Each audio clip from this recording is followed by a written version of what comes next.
Well, hello guys, and welcome to this pre-show part of the live stream. Good to see so many on already.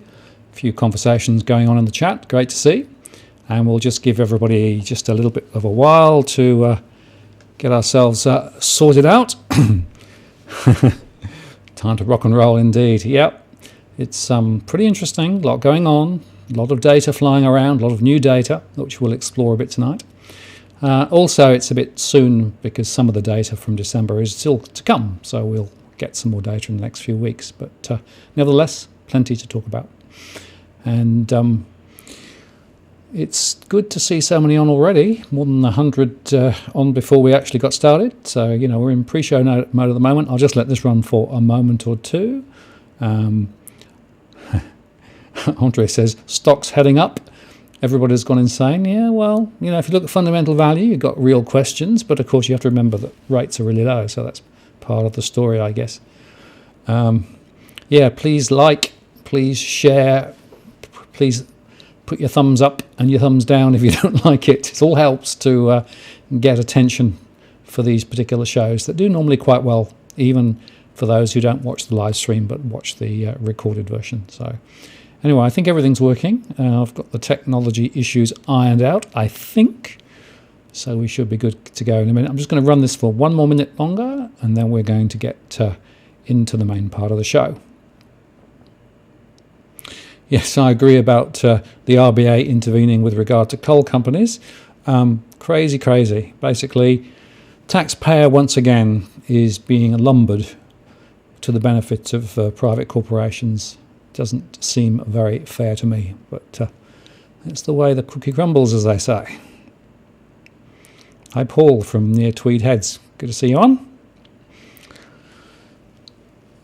It's just getting dark here now. We've had a lovely day, first day for many weeks actually that's been really clear and blue and like Australia should be. So it's really great to see. We need more of that. This is better than watching TV. Well, I hope it is. Not much on TV these days. All right, so I'm going to run the intro and then I'll come back and we'll take the show forward officially. So stand by.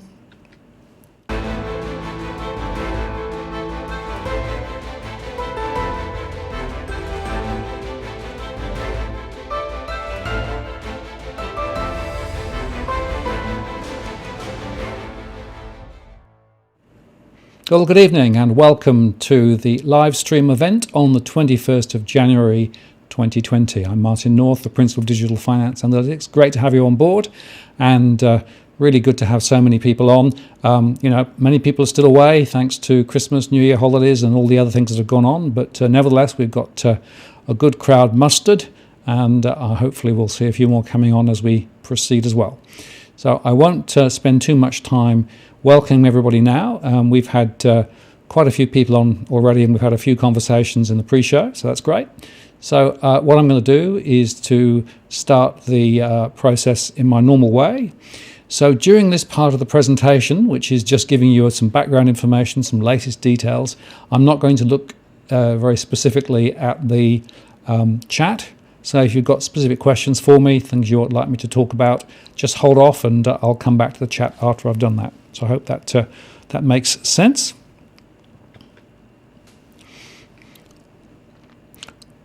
So what I'm going to do is just go through the introduction and from there we can then take the story forward. So just in terms of the running order, as normal, this will be this introduction. There'll be some house rules, just as normal, about our models, some key slides, some questions and answers, and then we'll sign off. This normally takes about maybe an hour, maybe an hour and a quarter, maybe an hour and a half, depending a little bit on precisely how many questions we get and what issues people would like to talk about. Just go back to the main camera, and then I'm going to go this way. There we go. So you can now see me and the slides at the same time. That's the new switcher working. One of the great investments I made last year, thanks to the support from people on the channel, was a bit of tech which really makes the presentation, I think, come alive. So that's pretty good, hopefully. Okay, in terms of house rules, please note this isn't financial advice. I'm not able to give financial advice. I'm not qualified to. I don't know your individual circumstances. This is based on my general understanding of what's going on, my own analysis, but it isn't financial advice. If you want to get more detailed advice, go talk to a financial advisor. Please play nice in the chat room. No racial slurs, please. We are moderating the stream quite actively. We have had issues in the past with people doing things we really shouldn't see on the channel, and they will be removed. But look, the fact is we've got a really great community here, a lot of really smart people with good ideas and good questions and good answers. So let's use that, and let's not play any racial slurs. This is as at today, 21st of January 2020. As I always say, if you're watching this 2 years later, things may be very different from what I think it is now, but that's just the way the cookie crumbles.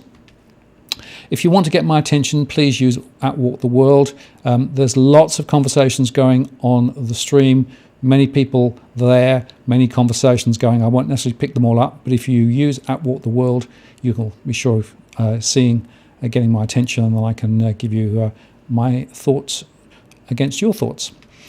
We've enabled Super Chat, so that means that if you want to ask a specific question and make sure it gets seen, or if you want to make a donation to a DFA, you can use the Super Chat facility. Pretty painless. It really does make a difference. And I should say that I have decided that all revenue I generate from the DFA channel through the month of January will be directed directly to the bushfire appeals. So I'll tell you more about that at the end of the month, but I'm hoping that we can throw some money towards the fires and towards some of the relief agencies for the areas of the country that have been really badly affected by the bushfires. So January is going to be bushfire support month on DFA. Now, just in terms of our models, there may be some people who haven't come across the way we think about the world. So we run a series of surveys, customer surveys, SME surveys, broker surveys. They're running all the time, and they go into our core market model. The core market model is our piece of analytics that basically runs information that we feed into the channel, information that runs into our scenarios, information that runs to our client assignments. And that core market model is containing at any one time 52,000 households with all of the data attached to them. So it's quite granular, quite detailed, and that means that we can then slice it and dice it, think of it like a Rubik's Cube, which means that we can look at the data through different property lenses, through different geographic lenses, and through different segmentation lenses. And that gives us a very powerful set of insights, and we then use those, for example, to drive our mortgage stress analysis, our household confidence analysis, and other analysis too. Now, let me just touch on a few data points. The Fed, of course, is still supporting liquidity. The repo thing is still going on. They've done some reverse repos as well, which is sort of cancelling out some of the early ones. But nevertheless, net, the Fed is still building its balance sheet, and the Fed is going to say, I think, for the next few months, they're going to be running the repos. This is suggesting that it's not just a short-term issue, but a structural issue, and we may touch on that in one of the questions later on. In terms of the MYEFO, 2 points to make on that. The first was that the Treasury downgraded its outlook for wages growth again. They're absolutely appalling at getting the wages growth anywhere close to where it actually is. Wages growth is very slow for many people. It's been no growth at all since 2013. The other point is that they down forecast the surplus. And they also made the point, and this is the real killer for me, that real spending per person is expected to go backwards over the next 4 years. Now, that is a remarkable and unusual thing. In other words, the government is spending less in the MYEFO per capita than a few years ago, and that is remarkable. And even then, the cash balance was 5 billion, down forecast from 7.1 billion. But of course, that was before the bushfires. The bushfires, in my estimation, could cost 30 billion over 3 years. There are other people out there saying 100 billion, who knows. The initial 2 billion, of course, is already earmarked. More will probably be earmarked later. Now, of course, that could potentially become stimulatory later. So it may well be that, Vanessa, thank you, I really appreciate that contribution. Thank you. The 2 billion, will actually lead perhaps to some stimulus, but I suspect that the surplus is looking a bit shaky now. And indeed, Frydenberg just today, I think, pretty much conceded it might not be possible to achieve it.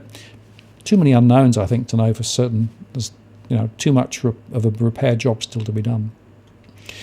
Disposable income still going backward. This is from the OECD data. Australia is pretty much the the only country way below the rest of the OECD in terms of gross disposable income per capita. Basically, what it says is that we, as individuals, are actually not doing very well. Because we're growing the population so strongly with the migration, nearly 300,000 over the last year, the total pie is getting bigger, but the contribution per capita is actually going backwards. And I think that's a bit of a concern in terms of we're, filling the place up with more people, but not necessarily creating more at the end of the day. Unemployment still sitting at about 5% and is likely to rise.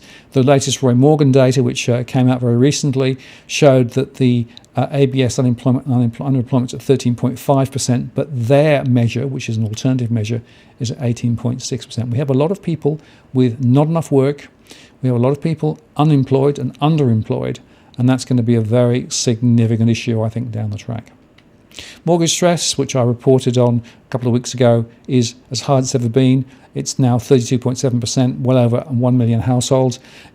It's a reflection of flat incomes, rising costs, and despite the fact that mortgage rates are lower, more households are getting into difficulty, and there's a strong correlation, as somebody asked on the chat beforehand, between mortgage stress and not paying your rates. So there's some rate arrears in some of those areas too. Sentiment is on decline. That's true for the business area. Roy Morgan confidence came out today and is down, way down from where it was. And also consumer confidence is way down. Now that's a combination of the bushfires, poor economic news, flat wages, probably a bit of a crunchy Christmas as well, all those things together. And the fact of the matter is that confidence on both sides of the house, both in business and consumer land, is actually looking pretty bad at the moment. And that doesn't bode well because the Reserve Bank and the Treasury are pretty much banking on house prices leading to consumers to spend more because they need household consumption to grow. Without it, the budget is going to look pretty sick ahead.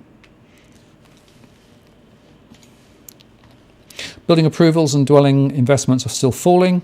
The data from November from the ABS and also the housing prices and consumer dwelling investment, both down, way down. And that tells us that we're going to see limited activity in the construction sector, probably more construction jobs disappearing. There's 1 million workers in the construction sector. Not all of those are now full-time employed. Many of them will have difficulties later. So it's a pretty significant issue in my view. Vehicle sales are down again, 10.6 from 2017. Interestingly, that SUVs are still growing, but a lot of the other ones aren't. So that's a significant issue. And by the way, vehicle sales sliding is not just an Australian thing; it's something that we see around the world as well. So the whole automotive sector is under a lot of pressure at the moment, and that's people not able to afford to buy new, not wanting to buy, thinking they might take an electric car later, and a bunch of other things too, all going on together. Exports were surprisingly strong. So in trend terms, the surplus in November was 5.39 billion, which was a decrease a little bit, but nevertheless it's pretty strong. But it's supported obviously by metal ores and coal, and I have to say also that the stronger dollar that we've now got is not helping because, of course, it translates into a slightly smaller number. So we're going to have to watch these numbers carefully because essentially if you look at the way that the economy works at the moment, businesses aren't investing, consumers aren't spending, the government is spending big, and of course are now doing the bushfire remediation work, and then the other is actually the exports. So we're still generating significant revenue from our coal and from iron ore, particularly iron ore. And of course the question there is that demand going to continue, or will the likes of China and elsewhere begin to actually demand less ahead? So we'll have to watch that, I think. So the economy is looking a bit shaky in my view. So the question is, and this is of course the big question that everybody comes back to, It's what the Reserve Bank and what the Treasury are betting on, that it'll be home prices that will magically save us. So essentially, the idea is that if you can cut rates, lend people more, they'll go buy more houses. Once they've bought those houses, they'll go spend at the shops and buy more new furniture and those sorts of things and do renovations. So it's a very narrow, myopic strategy, and the question is, will it work? Well, so far, if you believe CoreLogic, the indices are up relative to 3 months ago. Of course, they are still down from peak, so we're still not back to where we were. But the other interesting that, again, if you believe the CoreLogic data, the rate of growth, which is the chart on the right, is slowing. So the question is there going to be a huge amount of steam in the property sector over the next few months? I've got my doubts. I also am not sure that these CoreLogic numbers are really telling the full story. I think they're rather distorted on low volumes of transactions, and the fact that there's been a distortion in the market towards the top end where there are more transactions than perhaps normally relative to the rest of the market, and that's skewing the results. Because if you look at some of the other providers of information like REA, then the data is nowhere near as strong at the moment. The ABS, by the way, uses CoreLogic data, so not surprisingly that ABS and CoreLogic are pretty much aligned. But that rate of growth, which is continuing to slow, we'll go on reporting that because I think that'll be an important leading indicator. The other thing to say is that the latest lending data, this is trend data to November, shows that new loans are actually still growing, but they're growing slower than they were a few months ago. And that's whether you look at unoccupied, whether you look at investment lending or lending to first-time buyers. So it'll be interesting to see whether the first-time buyer incentives turn that around at all. But to my mind, it looks as though lending is probably easing back. And I've had some reports from some of my industry contacts that whilst there's been a lot of inquiries about mortgages, when it comes to actually making applications and getting those applications approved, the volumes are relatively low at the moment. That may change in February when everyone's back from holidays, but that's what I'm getting at the moment. The final thing to make is that the latest data from the RBA showed that net payments are lower. So this is the interest payments to income ratios. It's down to 6.5.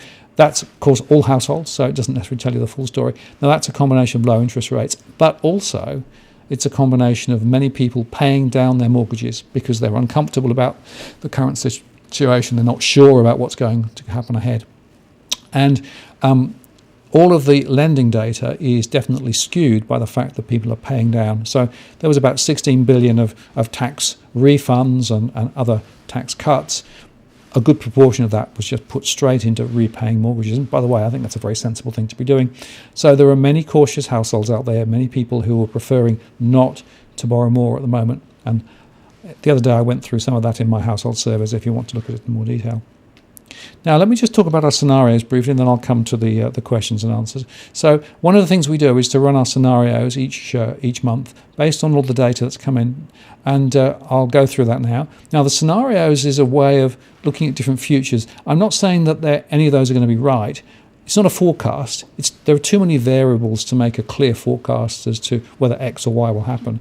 But it'll be a way of representing the relative probability of different outcomes. So I use the framework from our core market model, and then I look at 5 potential outcomes. But I've made a change this month. I'm now basing the forward projections on the current situation that we're in, whereas previously I was running it from a baseline of middle of 2018. So that means that there will be some changes in the scenarios today relative to last time. And I'm going to continue to do that. So each time I bring the scenarios back, the model is now being adjusted so that it baselines from where we currently are. So it hopefully may be more useful and less confusing to people. So there are 5 scenarios. The first is the business as usual scenario. So that's what the RBA is saying. Now, I interpret that based on the data as to what I think is most likely to be achieved. So it won't be the same as the Reserve Bank data, but it's not far off. Then I've got one that things only get better, and that is a less good scenario. So that's where unemployment's higher. That's where the economy doesn't fire as strongly. But then we've got not yet doomsday, which is a more severe version of that. Mostly driven by local factors, and that's where I've taken account of the bushfire impact. The Armageddon, which is Ireland 2.0, is more an international financial crisis and what would happen if we had one of those, particularly when banks were being bailed in or bailed out. And then Doomsday, which is Iceland 2.0, is a scenario where essentially banks are allowed to fail. And just like in Iceland, they went through a very deep decline, but then sort of started to recover. And if you compare Iceland and Ireland today, Iceland is actually in a better position. So this is the current scenario based on what the Reserve Bank. I think that over the next 2 to 3 years, we're going to see the Reserve Bank rate down at 0.5% in this scenario. Unemployment about 5.5, mortgage stress higher than it is at the moment. It's 32, it's up to 34. Losses a little higher, but there is still growth in house prices over the next 2 to 3 years in this scenario, and that's because of a combination of very loose lending standards, combination of very low interest rates, and the fact that there is still some latent demand for property, particularly from owner-occupied property buyers and from first-time buyers. So that's enough to put a floor on property prices.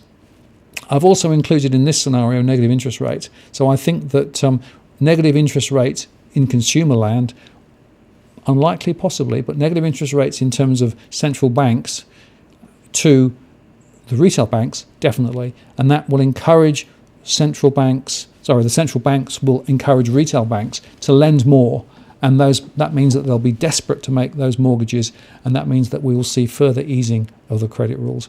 Now, I give that a 30% probability, which is higher than last time. So basically, I think that there is a route from where we are forward to higher home prices. Only in that scenario. The more adverse scenario, again, is with a Reserve Bank rate of 0.5%, but a higher unemployment rate, higher mortgage stress as a result of it. The losses now start to accelerate. We're at a significant tipping point with regard to bank losses. We've already seen arrears rise a little. If the mortgage stress rose significantly, then that's going to put much more pressure on the bank losses. In this scenario, there is not enough that can be done with regard to fiscal stimulus, quantitative easing, and negative interest rates to support house prices. So in this scenario, over the next 2 to 3 years, you'd see home prices perhaps go up a little, but then slide down and probably be lower from where they are today. And typically, I think 10 to 15% would be where we are in about 3 years' time. So there's a 25% probability of that one. So without wanting to over-egg the cake, there's a big gap between, going up, going down, and it's highly sensitive to the interaction between the Reserve Bank, negative interest rates, fiscal, and also the credit rules that are actually put in place. Because there's still a strong latent demand for property. It's just a question of whether people will be able to and want to commit themselves. Remember that we've got some of the highest debted households in the world. We've got some of the biggest mortgages in the world. The housing affordability report that I reported on yesterday made that point, that Sydney, Melbourne, even Adelaide, Perth, totally unaffordable relative to many other places around the world. So we're already maximum out. So the question is it conceivable that the debt can be increased sufficiently to support the economy and then home prices, or will it all go terribly wrong? The next scenario, which is essentially when we've now got significant issues, the Reserve Bank will probably have to cut rates even lower, 0.25%. The unemployment rate will probably have a 6 in front of it. The mortgage stress will go higher. The losses will be higher at the banks. And now we've got this sort of reinforcing negative cycle where home prices could be 20 to 30% lower than where they are today. If that happens, there will be at least one bank who will need a bailout or a bail-in or something, because it will not be able to cope with that degree of home price slide. And I give that a 20% chance. So it's a reasonable call, but it's not my base case or my best case at the moment. Then we've got the international crisis. So this is basically the Fed, for example, fails to support the US economy and the US economy goes into recession, or China falls over, or one of the other international crises boils up, could be in the Middle East. And as a result of that, the financial stability that is sort of underpinned at the moment by very low levels of interest rates, and a lot of quantitative easing and other activity around the place effectively fails. So we go back to where we were a decade plus ago around the global financial crisis. So rates will be very, very low, could be as low as zero in real terms. The unemployment rate will be significantly higher, mortgage stress will be very high, the bank losses would be very, very difficult to cope with, and home prices would drive down further. So, there's a 30 to 45% scenario here. And just to explain, just so everybody's clear, if you take a fundamental view, building up the value of property from land, what it takes to build, and all those things, and add in amenity value, prices on average in Australia are still overvalued by at least 40% on any of the measures, whether you look at income to GDP, whether you look at price to GDP, all the other factors. So this is just getting us back to a more normal level of home prices. There'll be bail-in, there'll be bail-out, there'll be QE2. That will probably include mortgage-backed security purchases by the central bank as well to try and support the economy. And in that scenario, 20% I think is what I give it. So what I'm really saying to you is I think there's a 20% chance that the global financial system will essentially fall over in the next 3 years. And then I just should give you the last one, which is effectively the zero and below interest rate scenario in the doomsday. Now, this is where effectively we have significant bank failures, quantitative easing, but we allow the banks to fail. I think it's highly unlikely in Australia that banks will be allowed to fail. At the moment, and indeed all around the world, it looks as though the central bank's mission in life is to keep the financial system going at all cost, never mind the cost of real people. And therefore, I only give this a 5% chance. But if it was to happen, then we could see very high levels of unemployment, very high levels of mortgage stress, and dramatically low home prices. Don't give it a huge ratio in terms of my probability.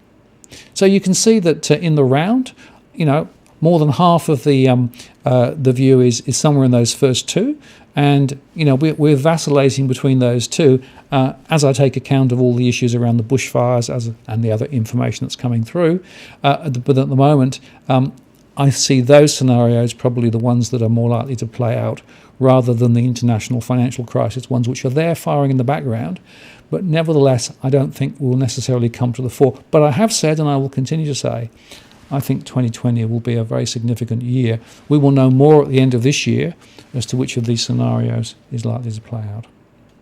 Okay, so I hope that's given you a little bit of a flavour of what I've been thinking and the way the model's been working. What I'm going to do now is I'm going to come back to look at some of the conversations, some of the questions.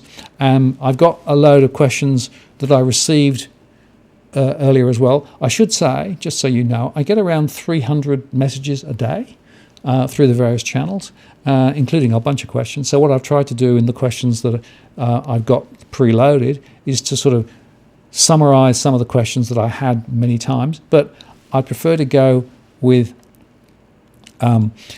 questions on the live stream first. So let me just go back and see what we have.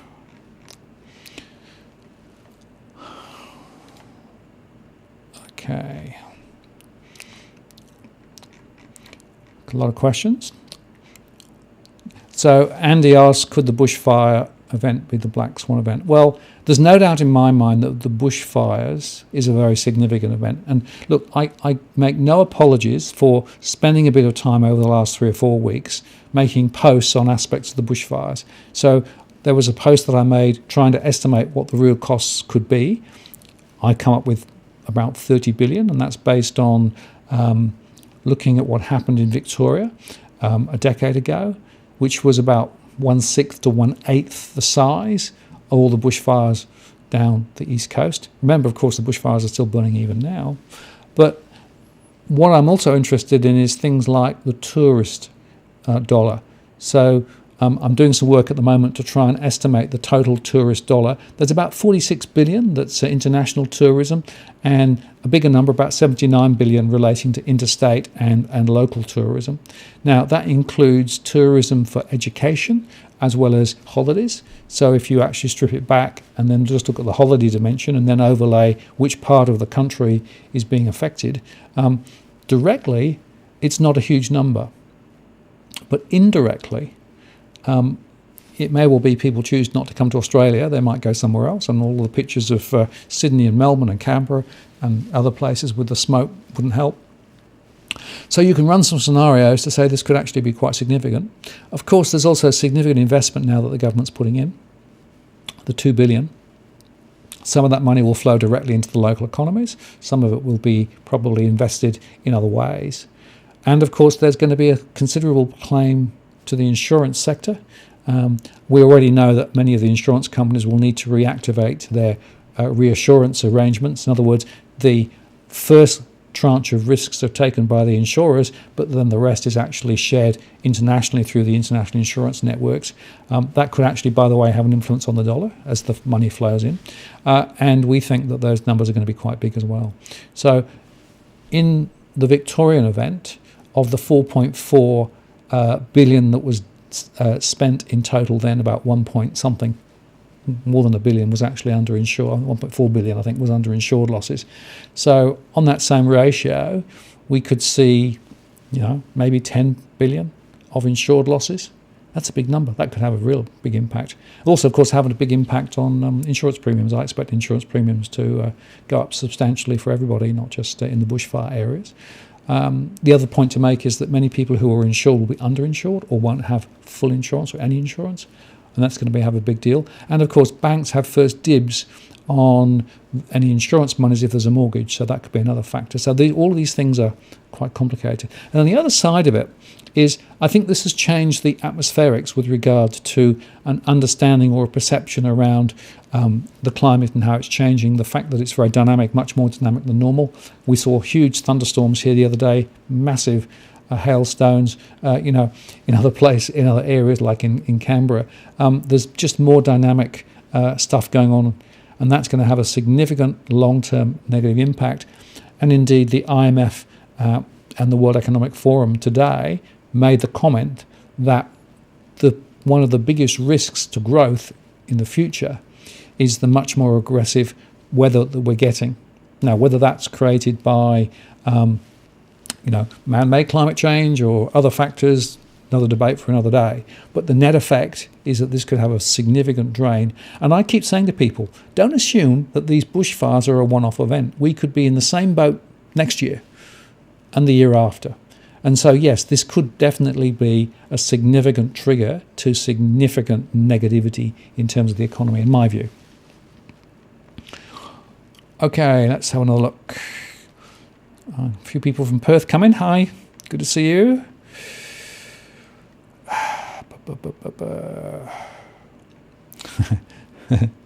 Where's John? Yes, good question. I don't know. I think John Adams may or may not be on the stream tonight. I'm not sure. A few other things going on.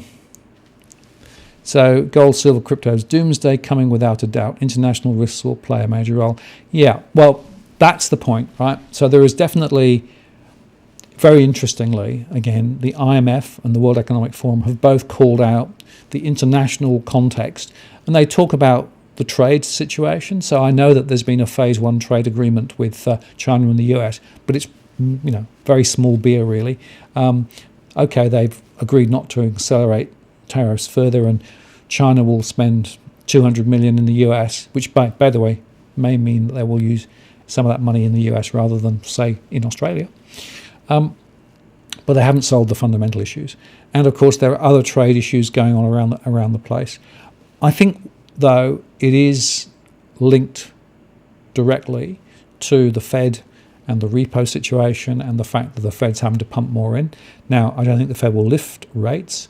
Neither do I think they will cut rates, so they'll keep rates where they are. But they will continue to put more money into the system. Now, whether this is quantitative easing in the natural definition of it or an extended definition of it, I'll argue that another day. But the net effect is more money is going to the system. They can't stop it, because if they did stop it, then effectively we would trigger a liquidity situation, in my view. So, yeah, I agree. The international stuff, pretty difficult to cope with. A lot of factors there. I also think the international issues around, responding to the weather and those sorts of things will be very significant. I mentioned BlackRock the other day. BlackRock, of course, has announced that they are focusing now on sustainable investments and are withdrawing, for example, from thermal coal. And I know that some of the miners announced quite recently that they're going to stop investment in more thermal coal. They're only going to focus on coal relating to steel making, for example. So there's a bunch of things going on, some of those internationally, some of them locally, but the international context is really, really important to understand, which is why, by the way, on our weekly updates, the Property Imperative Weekly, we always start with the international context. You can't look at Australia in isolation. It's one of the biggest mistakes that I see when I speak to people, is that they somehow think that we're sort of insulated and cocooned. Remember, well, there's a net 1 billion of 1 trillion, I should say, of international debt. Remember that we are totally reliant on international investors investing in Australia, and Australia being regarded as a safe place to put money. If that changes, then essentially we've got big issues. We'll find that the dollar will dive. We'll find that the premium we have to pay for funding will rise, and that will have a very negative impact, which is why, in fact, inflation is still a risk in the medium term, in my view. So Cookie Boy says going to 0% by the end of the year. 0% from the RBA, or 0% in terms of central banks to the retail banks? I think the way it'll work is that the Reserve Bank might leave rates around 0.5%, but then what they might do is to start charging the banks if they don't actually use the funds that are available from the central bank to lend. That's what has happened in Europe. Fortunately, it hasn't worked. So if you look at what's happening in Germany and in the ECB, for example, this hasn't increased lending. It hasn't actually worked. What it's done is it's pushed more of the bank's activity into speculative trading activities.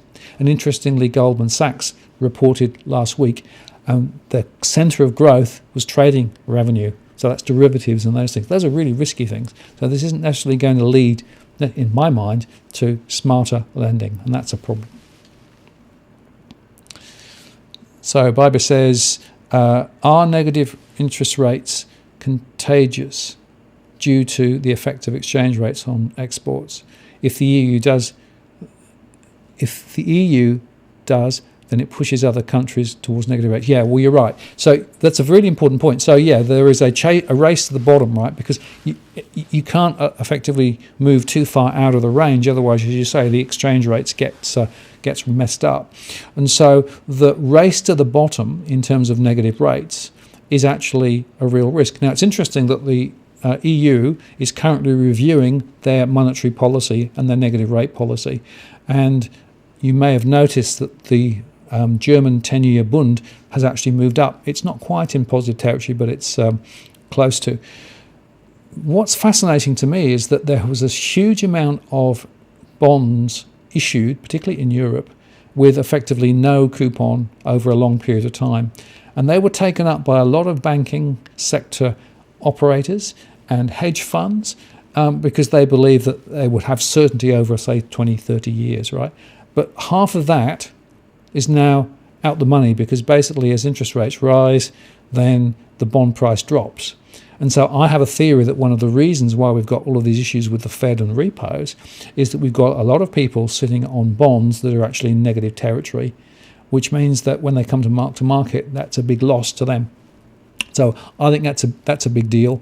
And I think those international movements in terms of rates and how the rates and exchange rates work will force rates lower unless we get some concerted change of policy across multiple jurisdictions to say, actually, negative rates aren't working. Now, Sweden, for example, lifted rates after having spent 5 years in negative territory. Only a little bit, but they've sort of said, we don't think it's working. And there's questions now in Europe as to whether negative rates could work. My own analysis of negative rates is they don't really make any difference. They actually put more pressure on households. They put more pressure on the banks. They don't actually create the real momentum that people are after. So to my mind, the negative rate strategies are busted flush already. We'll see. But if it continues to run, then it's likely that more will go further negative or risk the exchange rate. So Rolf said, yeah, hopefully people bought gold a year ago. Yeah, well, if you bought it a year ago, you probably are doing reasonably well. I know there are a few people who've bought it more recently and are looking a little less comfortable at the moment. But interesting, what I find interesting about gold is the fact that it's moving in the same way as the stock markets. Normally, gold moves in the opposite direction. So when stock markets crash, gold goes up because it's seen as risk-free and, it's a safe haven. But at the moment, we've got the stock markets rising and we've got the gold price rising. That's really quite unheard of. And I think that's a signal of this stimulation through very low rates and the liquidity stimulation that we're seeing. Remember, of course, and I keep saying this, gold prices are as highly manipulated as exchange rates or interest rates because of the futures markets and because of the multiple leverage through the derivative sector. So don't think of gold as a risk-free alternative. There are as many risks attached to gold and indeed silver as to interest rates and to other commodities and stocks and shares too. The risks are different, but nevertheless in the current environment with the movements up, some of that is artificial in my view due to the very low interest rates and to the liquidity that's flowing around the market.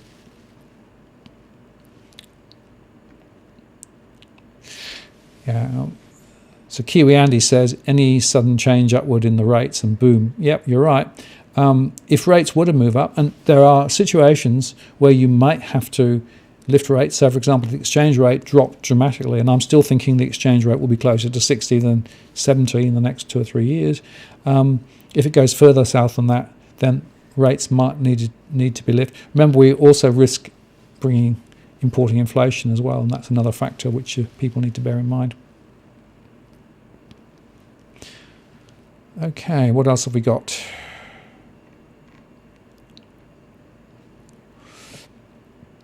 So Vanessa says Europe to go into recession first. Yeah, it could well. Europe is looking shaky, although interestingly there was some not bad data coming out of Germany. It looks a little better than some people said. And the IMF latest report that came out today was a little bit more bullish on growth in Germany, Europe, and elsewhere, other than emerging countries. So the reason that the overall growth number went down over the next year or two is because they're worried more about India now. India, another big economy, but looking as though that's going to slow more than previously. So lots of moving parts. Now, it's an interesting question, of course, and I keep coming back to this. Can you consistently have the growth at the levels that you would aspire to in a world that effectively is running out of some resources and all of those things? There's a real question in my mind as to whether the growth agenda that is fundamentally wired into the way that central banks and policymakers are all connected to are actually driving off a cliff in a way. I wonder whether we need a different set of measures. So GDP, I think, is a very bad measure of anything that's useful. Are there alternatives that might actually give us a better, more balanced set of outcomes? Something about well-being possibly, or some other factor that measures more what it's like to be a real normal person in this world, rather than actually the metrics that seem to drive weird behaviours that might support the banking system, might support large corporations, but many people just get caught in the crossfire.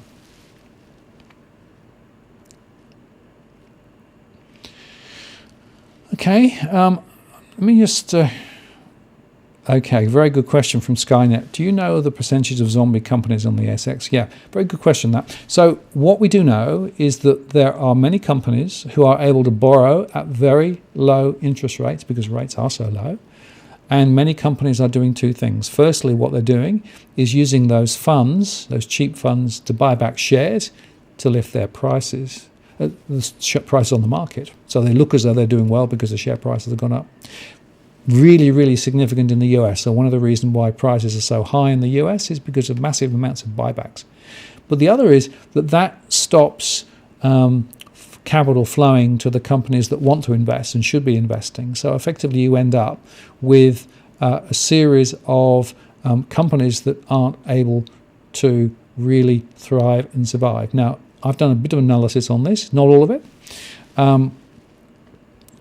But it looks to me as something like 15% of companies on the Australian ASX probably would be categorised in that zombie category. In other words, they shouldn't really be there, but they're there simply because of the artificial situation and the fact that the rates are so low. but they're not actually adding value, they're not being productive. I'd also add that quite a lot of the growth in the economy, of course, is to do with things like services to the elderly and to the health sector. And those are really valuable things in terms of the people that they're actually supporting. But in terms of creating value, it's actually just moving a dollar. It doesn't actually create a dollar. And the thing that I come back to is that we're not investing enough in companies that are really creating value and essentially lifting the the total contribution back to the economy. We've got a lot of companies who are just moving the dollar from A to B to C to D, but essentially clipping the ticket on the way through. And those are actually less productive. And, there, if you take that view, then the zombie number could be a lot bigger. Okay. What else have we got?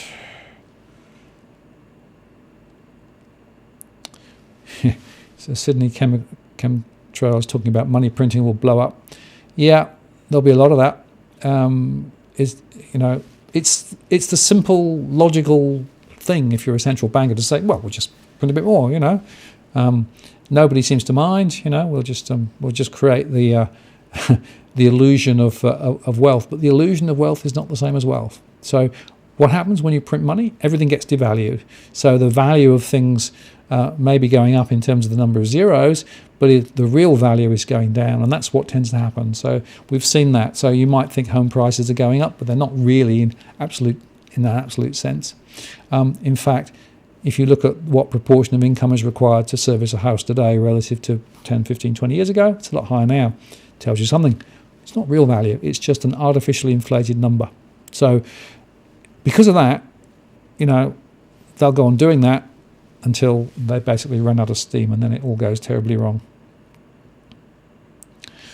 Okay, Krish says, given the low cash rate on deposits, should we put our cash in private vaults and then not worry about deposit insurance in case of the downturn? Well, that's a really interesting question. So, there are people who I get messages from who've say, I've got some money and I want to spread the risk, so they sort of put it in the across a series of banks, maybe credit unions, building societies, keep below the 250 cap.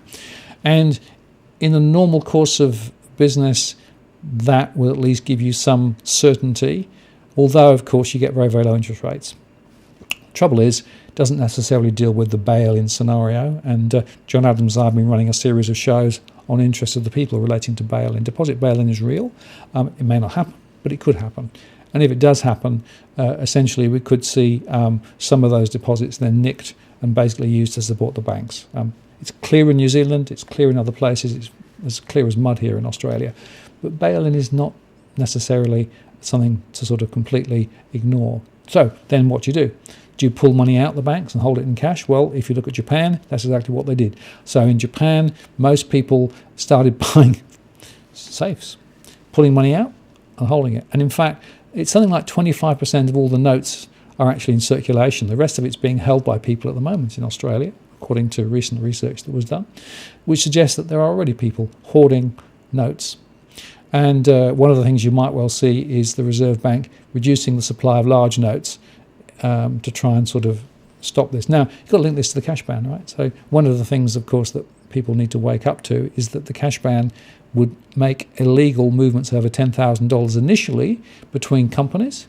But that particular issue is actually in the regulation, not in the bill.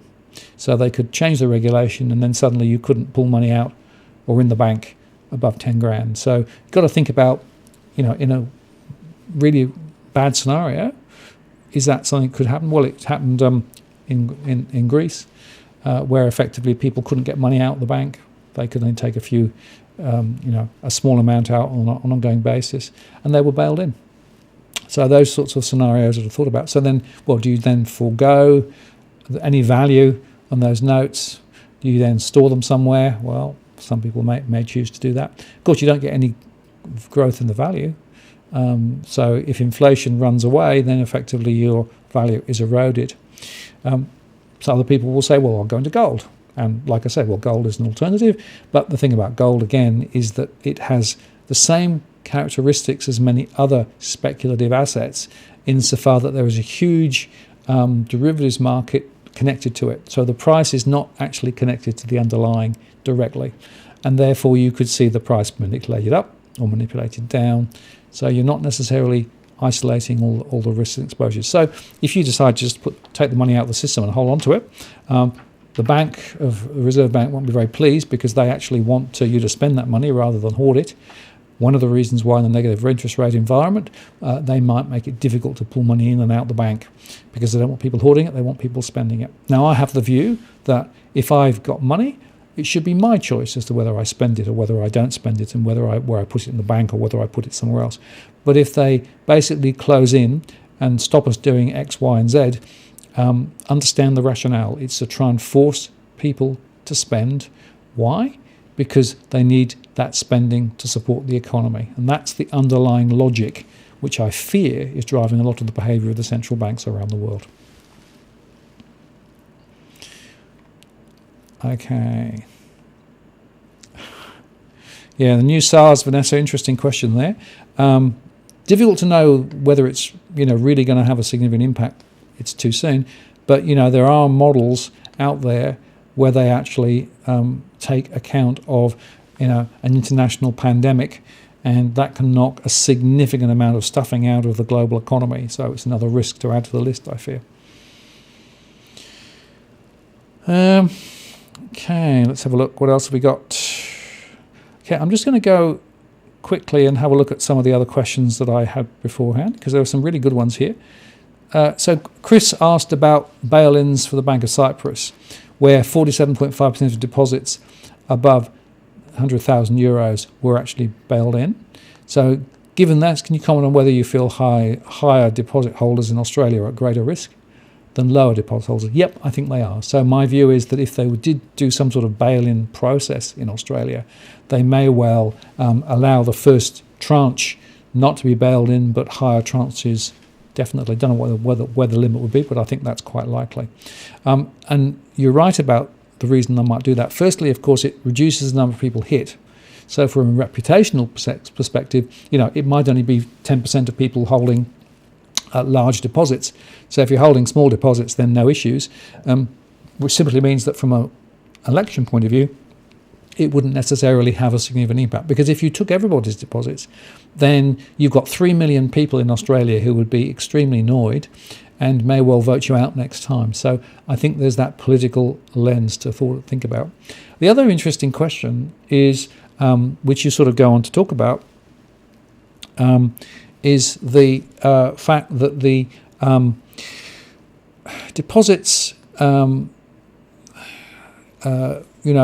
could well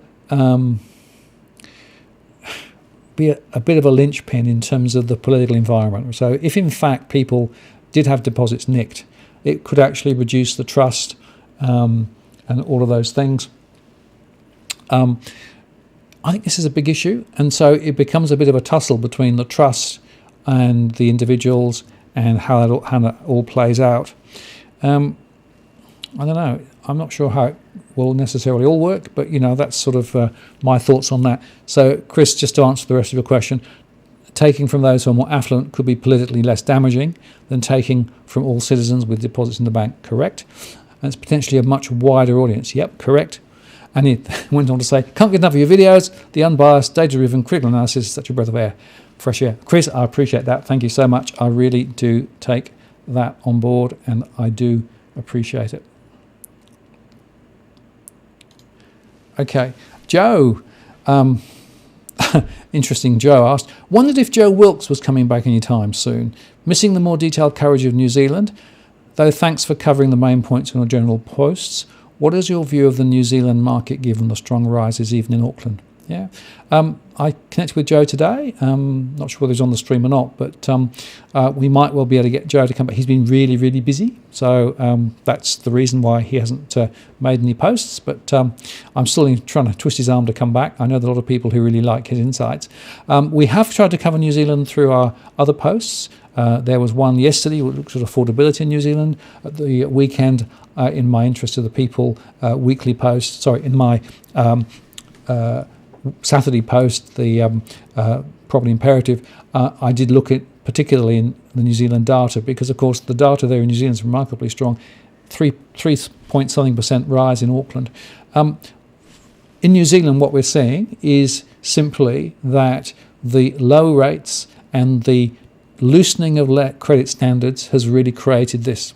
So just like in Australia, New Zealand is betting on the housing sector to support the economy, despite the fact that some of the other economic metrics look pretty shaky.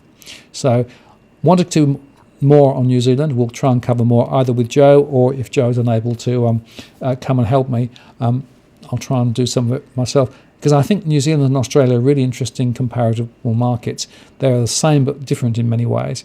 And, interestingly, the affordability questions in New Zealand, according to the demographic report that I featured yesterday, are worse than in Australia.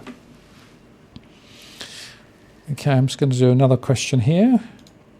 Mark, how will the bushfires impact the economy, and will the spillover effect on tourism and education be long-lived?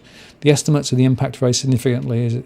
Is the surplus 5 billion now? I sort of half answered that, but just in terms of, is this going to be a long-lived thing? I think it probably will be. My issue is that the reputation of Australia as a clean, green, fresh-aired place to come spend time has been trashed. It's going to be some time to recover that. Now, I know that what will happen, of course, is that the advertising, they're going to spend, I think, 75 million on advertising, including interstate advertising and then some overseas advertising. The question is, will it be sufficient to bring people in? Just to give you an example, in China, there's about 13 billion of revenue from tourism over the last 12 months. But 7 billion of that was actually relating to education. Now, if people decide not to come to Australia because of what they saw about the smoke in the cities and those sorts of things, that could be a big deal. And of course, they make decisions not just on a few weeks basis, but a year or 2 or 3 ahead. So I'm concerned that this could definitely be a long-term issue. Plus, of course, the bushfires are still burning now, and if we don't get a lot of rain over the winter, we'll have the same issue or worse next time. So that's a really big issue. And my own view is that the 5 billion surplus is definitely shot. Now, let's go back to this a minute. Okay, gold, silver, cryptos. Can you please show how immigration has dramatically increased compared to the last few years from the ABS website? We need some data. Well, actually, I did a post the other week on that. So we're looking at around 300,000 migrants coming in at the moment. So the net growth in Australia is about 2/3 migration, 1/3 homegrown, as it were, right? And that migration has definitely been stronger more recently. And so far as I can see, it's a deliberate policy of this government to allow migration to try and grow the pie. The logical argument is we can't get GDP per capita to grow. I showed you that was going backwards. But what we can do is bring more people in. If we bring more people in, then the top line number increases. And there was some work done in the US quite recently. One of the feds in the US, they showed that it's really hard for Australia to have a full recession, a GDP in negative for 2 quarters, with so much migration. So actually migration is being used as a quasi-quantitative easing strategy, right? So basically it's pulling more people in and basically lifting the number. But of course it's having huge impacts on population, on lifestyle and all those things. And so to my mind, the big Australia narrative, which is underpinning this, is flawed, completely flawed. I would be looking much harder at migration, because with the employment rate that we've got at the moment and the fact that wages growth is not rising partly because migration means that there are a lot of people who are able and willing to work for lower rates. So it's part of this conundrum. And by the way, don't also buy the argument that we need lots of new properties built because of this migration, because most people coming in as migrants are not able to buy property. They might go into rented accommodation initially. But the other point is there's 1 million empty properties across Australia. 1 million.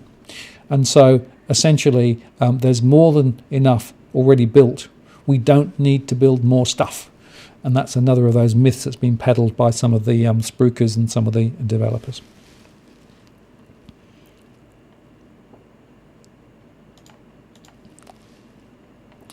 Okay, what else have we got?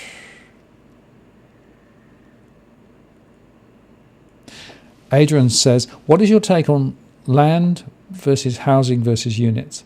Is land relatively less inflated and therefore less risky at this time? No. In fact, got to be careful. So as with all of these sorts of, there's an it depends. So if you look in Western Sydney, land prices are half what they were a couple of years ago. If you look in other places, land prices are still rising. And in fact, the Demographia report made the point that land prices are rising because in Australia and in New Zealand, what's happened is that they've controlled the amount of land availability deliberately to lift prices. So land prices are actually already extended. Then, of course, you've got the cost of building on top of it. And unfortunately, with some of the changes in building standards, the fact that the costs of employing people to build are rising, costs of building are rising as well. You could think of land as a hedge, I suppose, and there are people holding land, just basically holding it for 10, 15, 20 years on the assumption that it'll go up. It may well, but if you held it in Western Sydney, you'd have lost a mozza over the last 2 or 3 years. With regard to units versus houses, I'm very sceptical of the current quality of unit construction from what I've seen. I've seen some of it firsthand. I've seen the cracks in newly constructed apartments. It's not that the building standards aren't right, but they're not being executed and enforced correctly, and the inspections that are being done are not actually up to scratch. Now, there have been some announcements today in New South Wales they're going to change some of that to try and actually improve building standards and make sure that they're actually adhered to.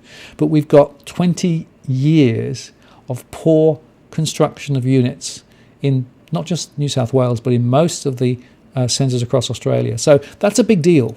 And so I tend to say to people, if you want a quiet life, I would look at houses rather than units.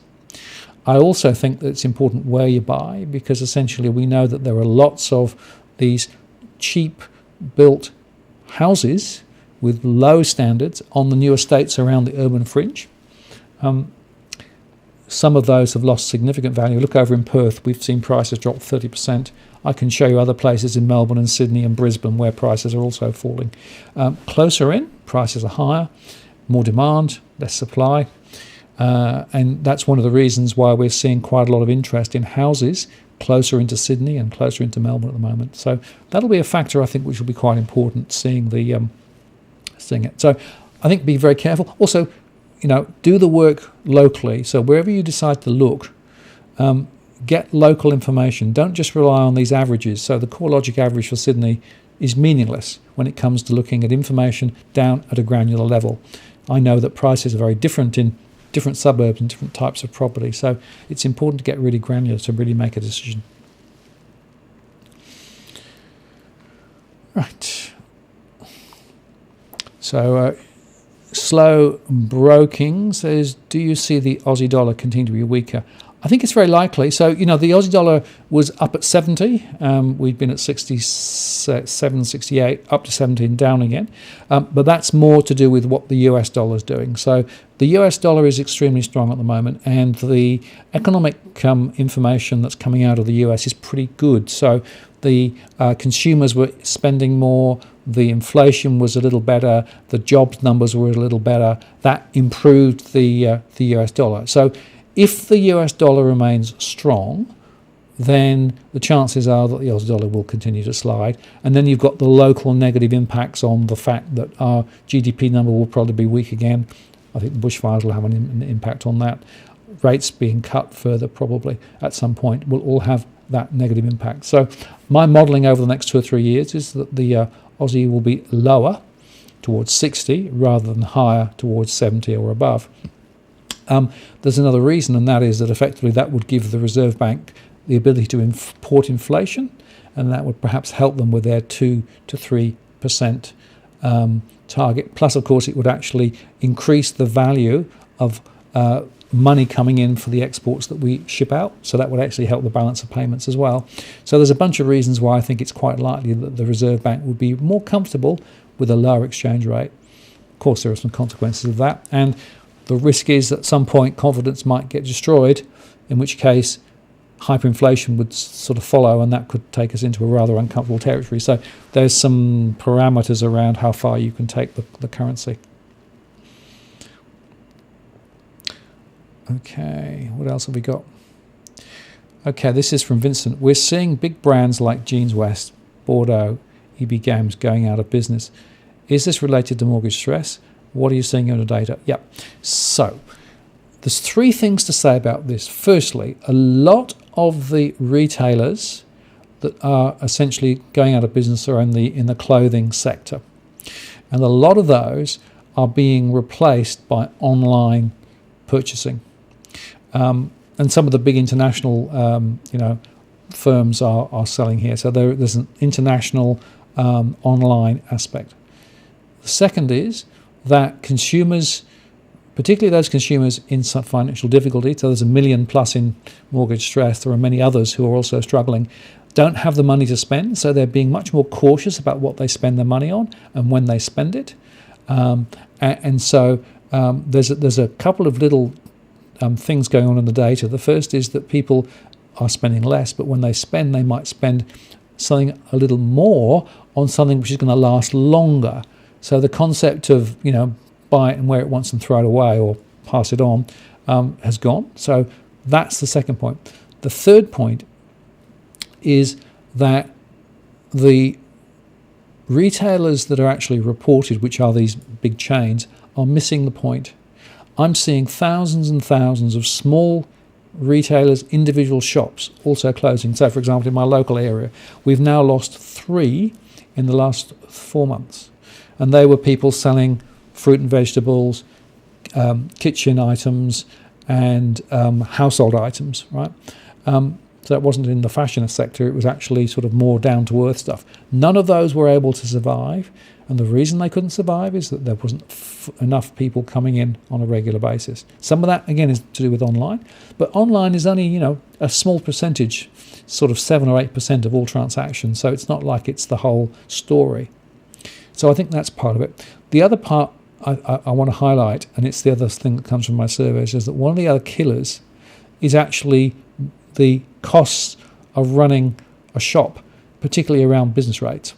And I think we need to look at this very seriously, because a lot of people are not able to maintain the facility that they've got simply because of the costs, the fixed costs.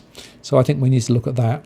And of course, we've also got wages costs and jobs disappearing as well. So I think the retail sector is going to go through a very significant transformation, but it's going to be very tough over the next 12 to 18 months. I don't expect Christmas to be particularly strong from all the data that I've seen, but I want to go back to these individual retailers, the small shopkeepers, the people just have one outlet. They're really feeling it at the moment, certainly in the outer suburban areas, certainly in the regional areas, and I suspect closer into Sydney as well.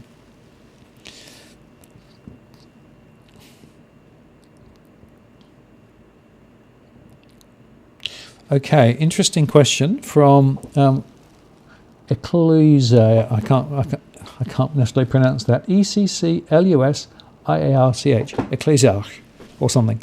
What is a safe home deposit percentage in the long run? That's a very interesting question. So there's no one answer to that.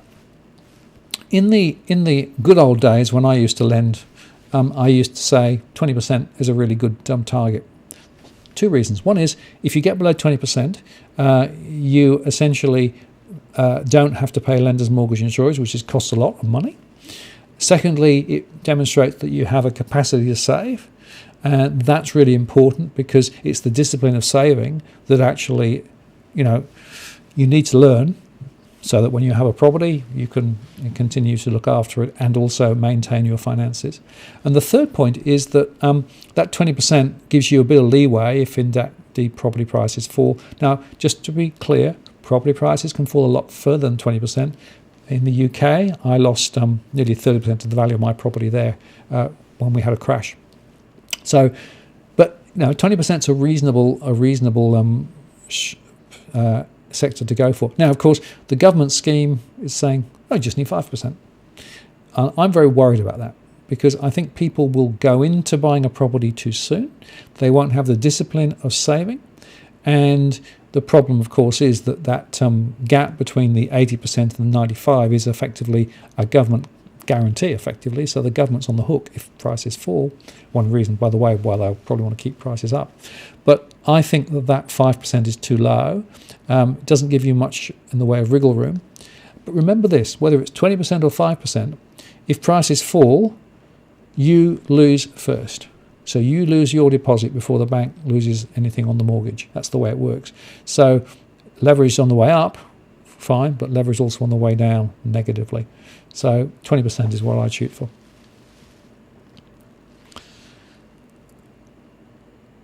Okay. Now, Blistering Barnacles, lovely name. Captain Haddock, yes. What do you see as the most likely trigger event for a shift in inflation in Australia? Do you think the CPI is a valid indicator? No, CPI is rubbish. It was manipulated. It's been manipulated down, not just here, but around the world. So, for example, the cost of housing are excluded. There's a rental proxy, but that doesn't really work.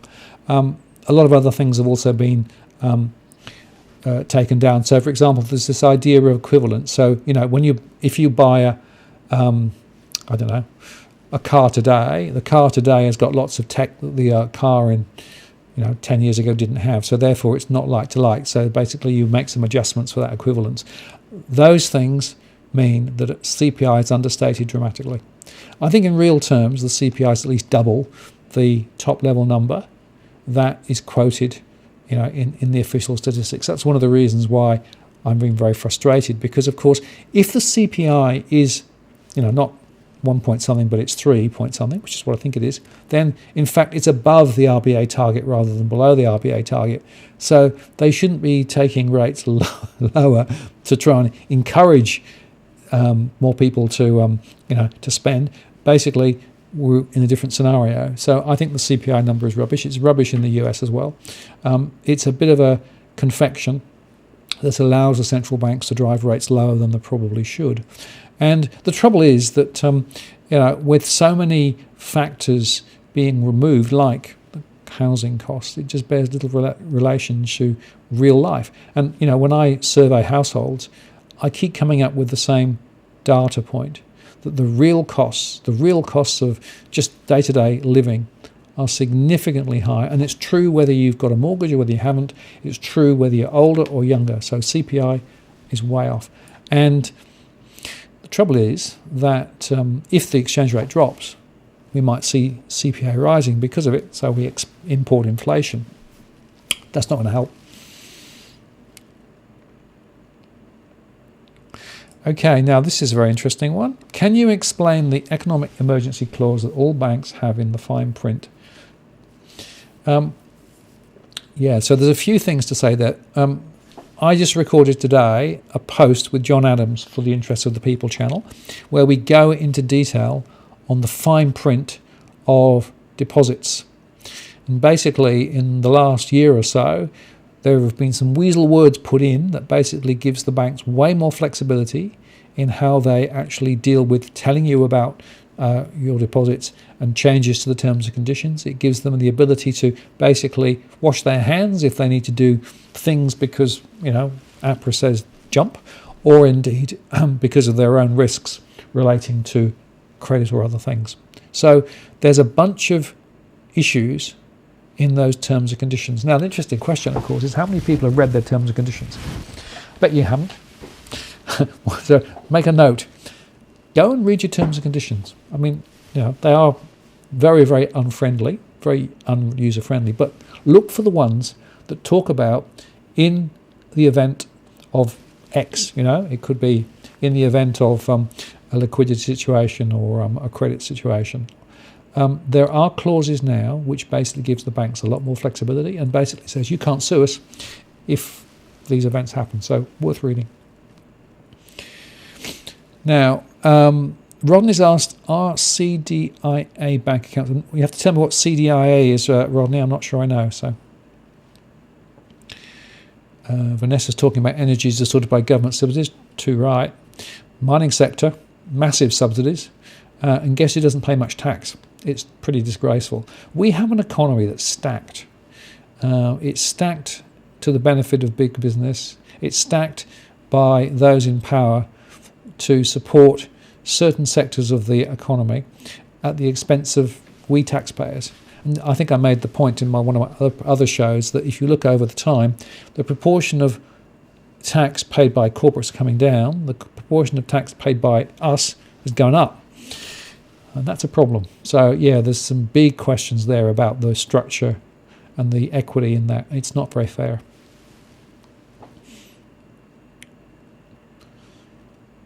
Skynet says CBA apps have terms and conditions. You're right. Yes, you can get them quite easily, and they're not as long as they used to be. Worth reading. A bit of homework to everybody. Read your terms and conditions. You will be surprised.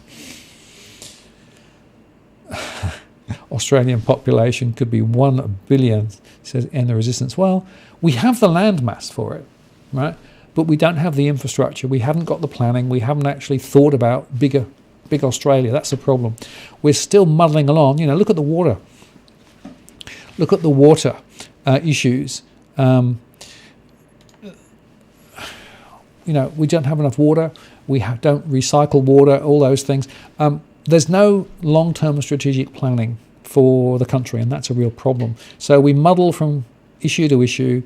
We sort of, muddle around on a day-in, day-out basis. The point I want to make is, if you really want to grow the size of the population, then there has to be long-term strategic planning, and we have to think about infrastructure. We have to think about where people are going to actually go and how they're going to be supported. Look at some of the residential developments around our urban centres. There's nothing there other than just houses. So people have to just go in their car and drive all the time. Highly energy inefficient. There are, there aren't the normal things that you would expect to find around a community. So they don't really have any community. So there are a bunch of issues that we need to think about if, in fact, we really want to grow our significant population base. And that would mean thinking about water. People may be aware of the Bradfield scheme, which is you bring water from the north and bring it to the south. Well, maybe that's what we need. Big picture thinking. That means we need an investment bank that's there for the long term to build the infrastructure that we need to make Australia work as a larger economy. It's not there at the moment. Therefore, I think that we're shooting ourselves in the foot with strong migration. Okay, CDIA is linked to your ComC trading account for settlement of a trade. Okay, so it's a broking account. Rodney, so far as I understand it, broking accounts are not actually regarded in the same category as deposit accounts, but that has never been tested at law, so be careful. When I had Harry Dent come and talk here in Australia, his advice was, if you want to be sure about the money,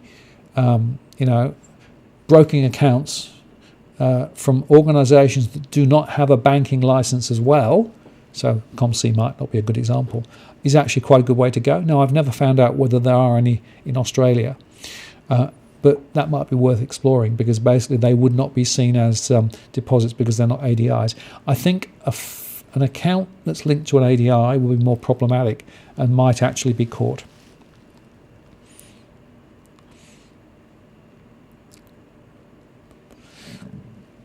TLA says more desalination plants. Well, you can make desal energy neutral, but of course there's a big construction cost and a big carbon bill when you actually build them. Yeah, and Gold Silver Crypto says there's news that the government wants to buy back bushfire-prone properties on the ABC New megacities might be coming ahead of the light rail project. Yeah, so there's a really interesting discussion there, right? We've allowed a lot of development in and around the bush. I mean, I live in an area which has got green all the way around. makes it a nice place to live until you think about the bushfire risk. But there are people who are actually now who've been burned out, and the question is, should they be allowed to rebuild? I think that's a really interesting and complex conversation. It may well be that the right answer is actually to be a little bit more cautious about what you can build and where you can build it. But I'm also very worried about the concept of just creating a small number of mega cities and just, collecting everybody together and squeezing them into high-rise buildings, and because the quality of life is the thing that I think we need to come back to, and that's what I made the point earlier on, right? So measuring success by GDP is missing the point. I think we should be measuring things like quality of life and all those sorts of things. For the last 6 weeks, I've been breathing smoke-ridden air here in near Wollongong. Last couple of days it's cleared, but for weeks it's been awful. And that should register somehow on the scale of, pluses and minuses in terms of the way the economy is assessed. It's not. It's just regarded as nature, I think that's rubbish. There were mistakes made. There are people that should take responsibility. So to my mind, we need a different set of metrics around measuring what really is success looks like. So success to me is more about quality of life, and that may well mean that we should still allow people to construct places to live further away from those big urban centres, but nevertheless tighter rules, regulations, and probably not so far into the bush as many are built at the moment. Okay. We're doing 9:20. Gee, time flies when you're enjoying yourself. I've only done the first page of my questions.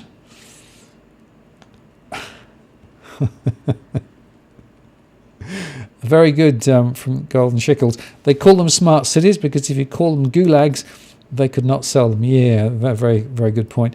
You look at some of the high-rise construction and look at the small size of the rooms, and even things like noise between one floor and the other floor.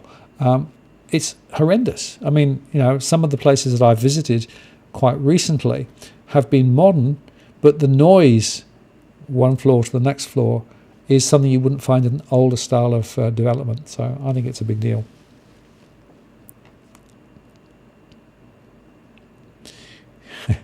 Vincent says, CPI test. Everybody asks themselves, compare your pay slip from 2-3 years ago and compare this to petrol, fuel, electricity, council rates, insurance bills for the same period. Absolutely. Well, I asked that in my financial confidence index, Vincent, and it's absolutely astonishing. I think something like 95% of people said basically the cost of living have risen, and then you say, what about your incomes? No, there's hardly any growth. So absolutely, it is one of the biggest issues we've got here. We've had no real income growth for many people since 10 years ago, and yet costs are running through the roof. It's a big deal. Dark Helmet says, I'm 110 minutes late. Sorry about that, but you can still watch it on replay, and you're still on for the last few minutes. Okay, I'm just going to have a quick look and see what else I've got in terms of questions. Let's have a look. Okay. Let me just go back to there. So this is from Phil. Real estate listings are way down. How will real estate agencies survive? I don't believe the hype about large sales volumes. I have 3 agencies, I assume in the local area rather than owning them, who are still closed following Christmas. Yeah, this is a real big issue. It's quite clear to me that we have low listing volumes. We also have low sales transaction volumes. And in fact, Edwin made this post today. The next questions are, will property portals increase advertising costs more, and if so, more pain to the real estate offices? And how closer are we to property portals launching as real estate offices?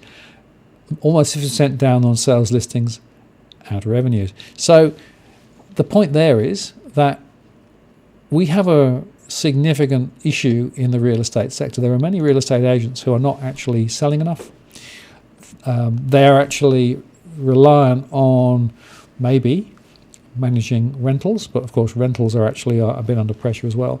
Or indeed trying to convince people to run auctions because they get a bit of money for the cost of the auctions. I think the real estate sector, according to my surveys, is in significant pressure and in significant decline. Now, there are a few locations where it's pretty good. So particularly upper end, around Sydney and around Melbourne. But actually, many people in the suburban areas and in the regional areas are up against at the moment. Sales volumes are very low. The costs of sales, potentially rising. So, yeah, I think we're going to see a real big shakeout.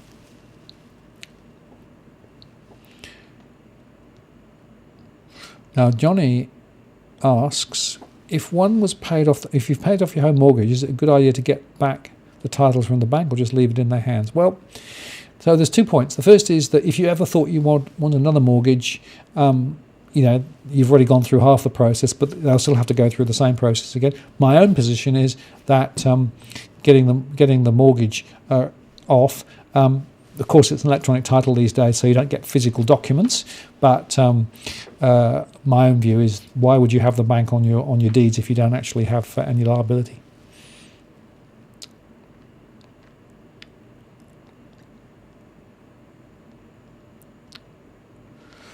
Okay, now just see what else I've got. Okay, this is from Stephen, which is quite a good question actually. A question for tonight's QA. 6 months ago, you interviewed Lynette Zhang, who believes hyperinflation is just around the corner, which will result in a reset of the financial system, and the best way to protect ourselves is through owning physical gold. How does this compare with the views of Harry Dent, who you also interviewed? What's your take on it? Thanks in advance and keep up the good work. Stephen, that's a great question. So, 2 points to make. It's interesting that both Lynette and Harry both see a meltdown in the financial system at some point. And the cause of that is pretty much the same. It's basically too much debt in the system, bad management, all of those things. But their solutions are actually quite interestingly different. So Harry actually has a view of gold probably falling in value considerably, whereas Lynette believes that gold is going to be the last bastion and is basically going to be the way to go.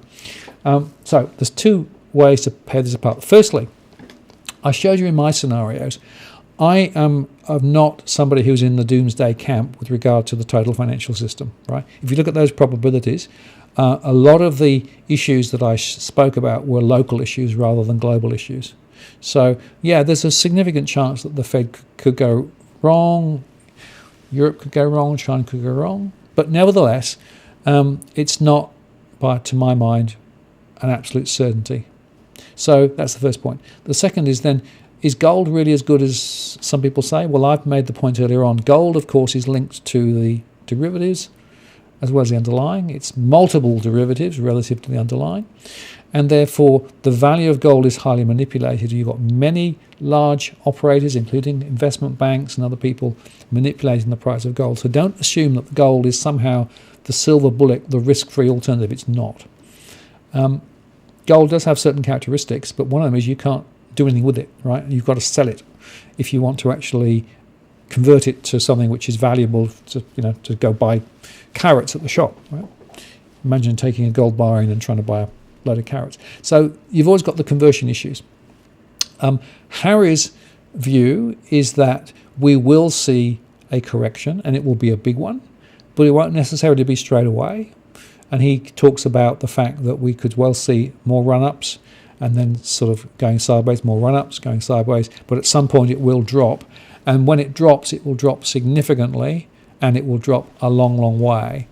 And his view is that gold will be caught. So they have different views. As I say, my own view is that the doomsday scenarios that they're talking about, it's worth considering, but don't overreact to those, because there are lots of other scenarios, as I showed, that are also potentially there as well.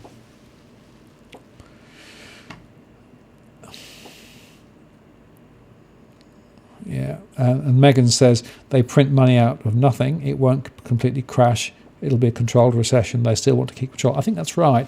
I think that they will assume that they can actually, I'm talking here the central banks ultimately, that they can actually control this to an extent. So it will be, a slowdown, a grind. So my scenarios are about a long grind rather than a crash. And it's a question of how severe the grind is as to where we end up with regard to house prices, right? That's how I think about it. So I'm not somebody who thinks that we're going to wake up tomorrow afternoon and the whole thing will have fallen over. Could be wrong, but that's my own view at the moment.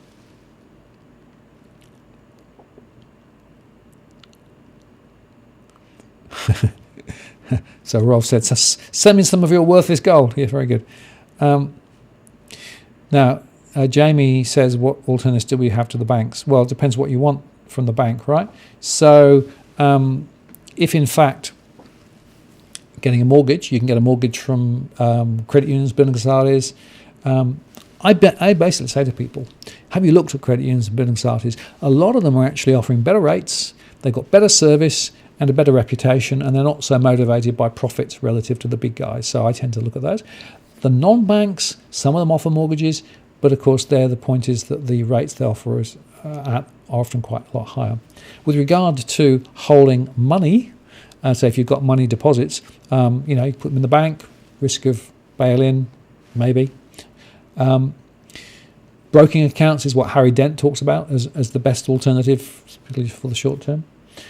People will talk about gold as an alternative, but I've told you what I think about gold and indeed silver. Or indeed, I suppose, you hold notes out of the system. Point is, though, any class of assets that you hold has risks attached. So there's no risk-free alternative. They've all got different risks, some more so, some less so. And that's the thing that people need to understand, right? We are in a risk-on environment. Whether you hold stocks, bonds, shares, cash, gold, whatever. I'm afraid that risk is part of the story. And then the question is, well, are you out to try and maximize your security, in other words, not lose anything on the downside, or are you trying to maximize the growth potential and particularly, take advantage if in fact we get a cycle down and a cycle up? So it depends on the objectives that you have, I think, as well as part of that. But no, there are various alternatives. But I do say to people, look at those building societies and credit unions, the mutual sector in Australia. It's an underdeveloped sector. It's a sector that people don't fully understand, but I think it's definitely worth looking at, and I like the culture that they have there. Now, DIY has asked a few times, any chance that the Australian government will do land appropriations like South Africa? I don't think so.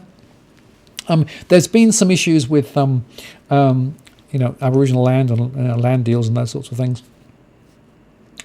So if you go back in history, basically the assumption was that the land here in Australia was not owned by anybody. So basically the people who landed here then sort of claimed it, but they've given some of that back to some of the Aboriginals. But beyond that, I'm probably not. But we touched on a little earlier ago the issue about buying people out for bush-prone areas, but that's more from a security perspective, I think.